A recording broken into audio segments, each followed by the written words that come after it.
It's a good thing that I didn't upload the video yesterday because I would have been supremely upset. Um, Crash the Titans, this is being recorded on a Tuesday. Monday's video happened to be the crash from a couple weeks ago, Drax the Destroyer taking on Thanos and Iron Man Model 46 or Mark 46, and yeah, I don't want to talk about that. Today we got Samurai Wolverine and Sandman, so we'll take a look at Samurai Wolverine real quick, as we have to use our good friend Gore the God Butcher. So Samurai Wolverine,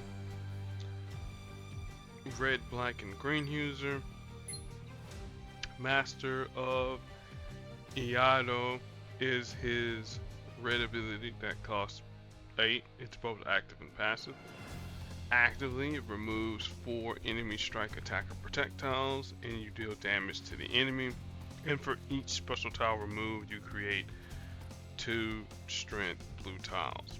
Luckily for us, we don't create any strike, attack, or projectiles, so that's a good thing. Passively, enemy strike, attack, and projectile strength is reduced by 25%. Lawless Warrior is black passive. If Wolverine has more than 6 black AP at the start of his turn, you convert 3 of that into red, and you create 2 turn what's up? Proper repeater tiles. If there are more 2 or more special tiles on the board when this tile activates, not including the repeater, then you deal damage to the target. And then finally, we have Lethal Fury, which is his green ability. Costs 9, active, passive, and as you can see with the arrow, he has more than one ability behind that there. But we'll get to when he gets to 25% health or less. So for 9 green, destroy 3 green tiles, deal damage. Damage dealt by this power reduces the target's health permanently for the rest of the battle. And then tiles destroyed by this ability generate AP. So essentially, this is a 6 AP move because you get refunded back 3. And then if Wolverine has 25% or less than 25% of his health, then this power becomes a killable Ronin. And at the start of the turn, if you have at least 3 green AP, then Wolverine heals. And then if Wolverine is back to more than 25% of his health, then it becomes Lethal Fury. Affiliation for all those that care. Mutants, heroes, time displaced, weapon X, and enhanced for all those that care. Not Bohemian Burrito. That no. Okay, Karnak. I don't know why I said Gore the God Butcher, because anyway, my store isn't updated yet for some reason. Well, we can use that there. Well, we kind of do make a projectile. I forgot what Karnak. Okay, find the flaw. Black passive ability. Start of the turn, if 1 doesn't exist, you create a strength 687 projectile. 4 turns after the battle starts, you convert 2 black basic tiles into critical tiles, and this power becomes Exploit the Flaw. Exploit the Flaw increases Karnak's match damage by 560%. Shatter is his red ability that costs 10. You deal 3349 damage to the target. You choose 6 basic or critical tiles to destroy. If a critical tile is destroyed or is chosen, then Karnak destroys the 8 tiles surrounding it, dealing 6693 additional damage. Destroy tiles deal damage but don't generate AP. And then finally, Probing Strike is his blue ability that costs 8. Karnak will deal 3346 damage to the target and convert 2 basic tiles into criticals. Higher levels, 59, 49 damage and 3 basic tiles into criticals. And his affiliation for all those that care: Heroes, Inhumans, which nobody really cares about, Secret Warriors, and fan favorite for all those that care. Alright, now luckily for us, if our projectile happens to magically go away, whether it's through us matching it away or Wolverine matching it away, after 4 turns, we're not going to be creating that that tile, so that's a good thing. Ideally, what we want, we get those 4 turns in the battle, we get the additional magic damage, and then we're gonna save up enough red and enough blue that when Wolverine reaches 25% health, we pop out our blue ability, pop off our red, and pretty much destroy him. Again, that's the idea. If Wolverine happens to get black, that's gonna put us in a little bit of a bind. Alright, so there's the Bond Flaw.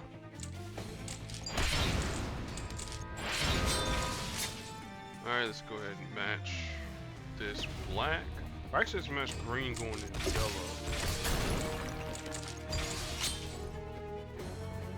Alright, I did say we're gonna match black. Let's go ahead and do that. Alright, Find the Flaw should be closing in. Yep, one more turn. Alright. Alright, there's Exploit the Flaw there. Yeah, either way, he's gonna get black regard. Well, let me go up here. Match this team up. Get some green. Perfectly okay with me.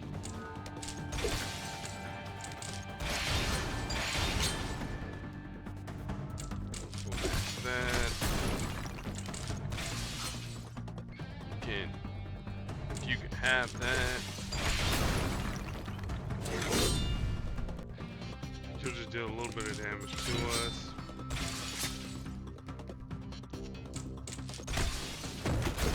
Alright, cool then. Karnak knocked him down. Knocked him down a peg or two. So there is that.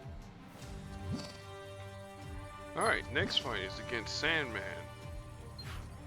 Yellow, purple, and green user, though again not in that particular order as I read them. His green ability, Sandblast costs 9, stuns the target for 2 turns, and deals damage to the enemy team. Shifting Sands is his purple ability that costs 8. It swaps 14 non-yellow basic tiles, converting 5 of them to yellow. And then Sand Smash is his yellow ability that costs 10.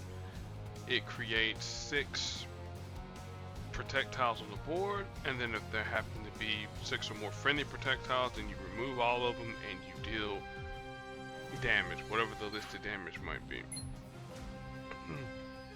Sandman's affiliations: Villain, Sinister 6, and Enhanced for all those that care. Now, how are we going to take out Sandman?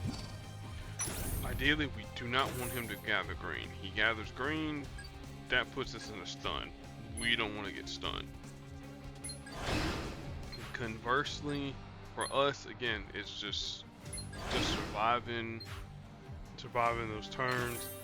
If he happens to get his yellow off, if he happens to get 20 AP off, and he has projectiles on the board, it'll hurt us a little bit, but it's not going to be the end of the world as we know it. Again, I'm gonna use my 330 Karnak, and let my matches do talking from this point forward.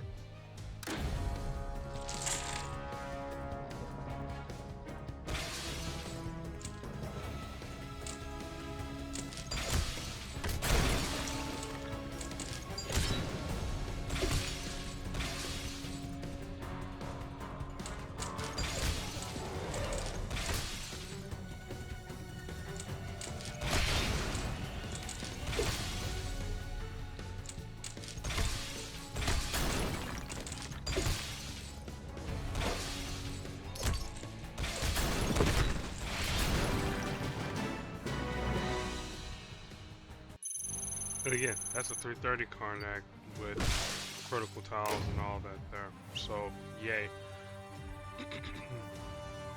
Now as far as pairing up Karnak with folks, you just gotta survive 4 turns. So, what I used to use America Chavez and then Karnak, and I forget who my third was, but the strategy was for 4 turns, America would deal some sort of damage, and then whoever else I had, a part of the team would deal some sort of damage, and then once those 4 turns ended, Karnak would be doing a metric ton of damage. You're creating critical tiles each turn as long as you had more AP than your opponent. And everything's just snowballed out of control. And if I can remember who the third was, I'll write it in the comments, though I probably have a sneaking suspicion. I won't remember. This taco bone here, it's totally irrelevant because it doesn't really matter.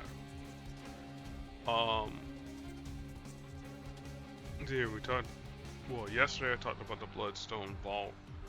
We'll talk about it in a few minutes. The seasonal vault's still going on. I finally got rewarded for my Elsa Bloodstone stuff, and I'll show you once I get knee deep. Fan favorites. I got some compensation for that there because of Unity errors. As I'm just pulley. There's a reason why I'm kind of delaying things, because there's a good deal up in the offer section that I kind of want y'all to take advantage of for 400 hero points. I mean, as I pulled a legendary token, so that's at least 3 legendary tokens that I got today.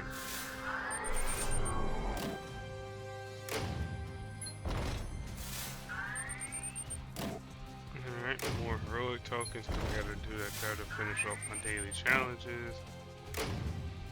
I keep one in the chamber. Alright, offers, none of this here. Try to keep going all the way down. There you go.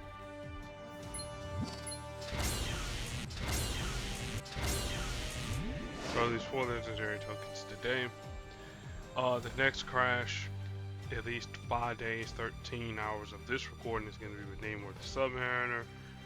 I believe I have a second Namor. I know I have a 370 for sure, but we'll double check and I'll double check and see before I do the Elsa Bloodstone Vault. There's my 370 and my other Namor. Okay, yeah, so we'll be using the 275. Finally, Space Hunter, 9 hours, 33 minutes as of this recording. So by the time you see this video here, whenever YouTube does its processing, a couple hours will pass. Star-Lord, High Evolutionary, and Elsa Bloodstone are featured characters. 1 in 7 odds of getting one of those there. A approximately, of course. And then the very diluted pool of 4-star characters. Here, I wouldn't waste the time. High Evolutionary is pretty solid. The more levels that you have on other characters, the stronger he becomes. Star-Lord's alright. I mean,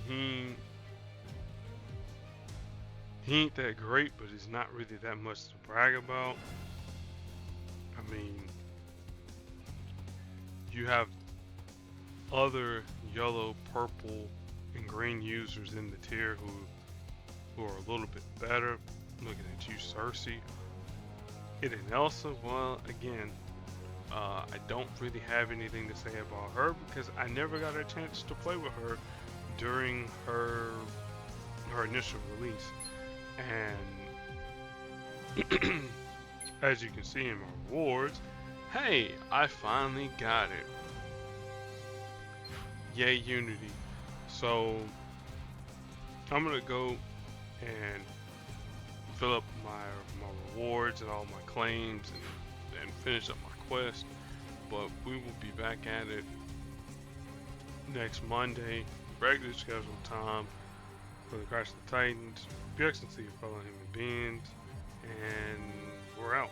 Till then, peace.